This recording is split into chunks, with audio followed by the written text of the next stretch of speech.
Steamboats needed rivers to travel on, and there were no rivers between some of the biggest cities. So people still couldn't use steamboats to go everywhere they wanted. Do you think people were innovative and designed waterways between cities that did not have rivers? This is an image of a canal. A canal is a deep, wide ditch dug by people to allow water to move from a river or lake to another place. During the time of westward expansion in the United States, people were very innovative, and canals were built to connect rivers to lakes or other rivers. By using canals, steamboats, and other types of boats, Americans were able to travel to more places. One very famous canal named the Erie Canal was built between Lake Erie, one of the Great Lakes, and the Hudson River. Soon other states, including Ohio and Pennsylvania, built canals, and by the 1830s there was an all-water route from New York to New Orleans. By the 1840s there were more than 3,000 miles of canals in the United States. This time in the history of our country is known as the Canal Era. I want you to say those words with me. Canal Era. An era is a period of time, so the Canal Era was the period of time when canals greatly increased the westward movement of people. Today's read aloud is called The Journal of a 12-Year-Old on the Erie Canal. What is a journal? Today you'll be listening to what a young boy has written about his adventures on the Erie Canal. The story in this read aloud is fictional, but based on the real people in our country who worked on the Erie Canal during the Canal Era. I want you to listen carefully to determine the main topic of the read aloud and to learn what life was like living on the Erie Canal during westward expansion. What is happening in this picture? Pa and I have been making our way along the Erie Canal from Albany to Buffalo today at a good, steady pace. What is the Erie Canal? Albany and Buffalo are both cities in New York. Remember, the first voyage on Fulton's steamboat also took place in New York. We're traveling on our brand new flatboat. A flatboat is a big flat boat on which we carry goods and products along the Erie Canal. Well, to be honest, the flatboat isn't quite ours yet, but almost. Last night, Pa told me, when we reach Buffalo, we will have made the last payment on this flatboat. Then it's all ours at last. You see, we made a deal with Mr. Franklin that every time we take the flatboat up and back for him, part of our pay goes toward buying the flatboat for ourselves. What is the flatboat traveling up and down on? It has taken 3 years of hard work. We're really excited to actually own the flatboat because then we'll be able to keep all the money we earn on each trip we make.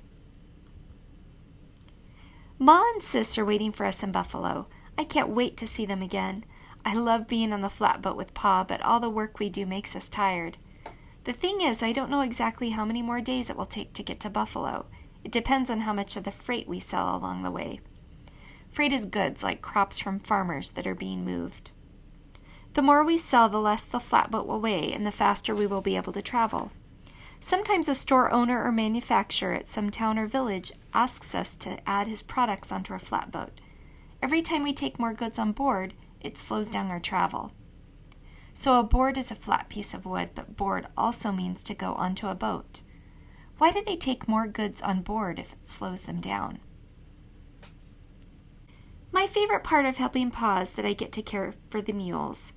We have such a big flatboat that it takes 3 mules to tow it or pull it. So here are the mules right here in the picture.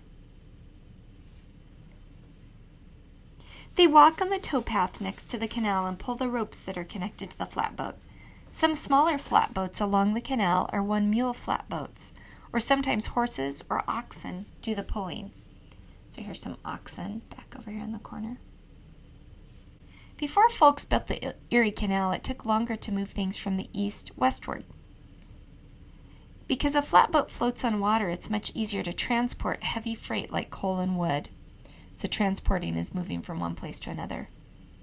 Plus, you don't need to worry about a wagon wheel breaking on the trail. Do you remember all of the dangers the family in the first story encountered with their covered wagon? Families like this one had less difficult journeys on flatboats when the weather was good. Not only that, it costs less money to travel on the canals than over land. Pa says that for every dollar it used to cost to travel on land, it now costs only about a dime to travel on the canal's water. Because the canal made it so much easier and faster to head westward, many people moved west to farm or build new cities. See, Pa explained to me that moving out to the west seemed like a good idea once the people there knew they could sell whatever they grew or made to folks back in the east as well as to people in the west. It's amazing how much the Erie Canal changed things here. It's hard to imagine a time without it. Lucky for us, today was a really great day for traveling up the canal. In nice weather, we can travel a lot of miles. When it's stormy, though, like it was a couple of weeks ago, it's not so pleasant. It was snowing so much we nearly had to stop right where we were. The snow was coming down so heavily you couldn't see your hand if you held it right out in front of you. So hold your hand out in front of you. Imagine that it's snowing so hard that you could only see snow and not your hand. Fortunately, our mules are always able to stay on the path even in a snowstorm, so I just let them lead the way and they bring us safely to the next town. Anyway, I think that's about it for now. I'm pretty tired after all the work today. I think it's time for me to get some sleep so I'm ready to work on the flatboat tomorrow. What kind of flatboat adventures do you think this 12-year-old boy will have on the Erie Canal tomorrow? What was the main topic of this read aloud today? Who wrote the journal entry that you just heard? What is the setting for this story? Why were canals built in the United States in the 1800s? The boy and his father were not traveling in the Erie Canal because they wanted to move west like the family in the first read aloud. They traveled back and forth because of their work. What kind of work did they do? In today's read aloud, you heard, because a flatboat floats on water, it's much easier to transport heavy goods like coal and wood. Say the word transport with me. Transport. Transport means to carry or move from one place to another. The farmer will use his truck to transport his produce to the farmer's market. Have you or your family used things? What have you or your family used to transport things?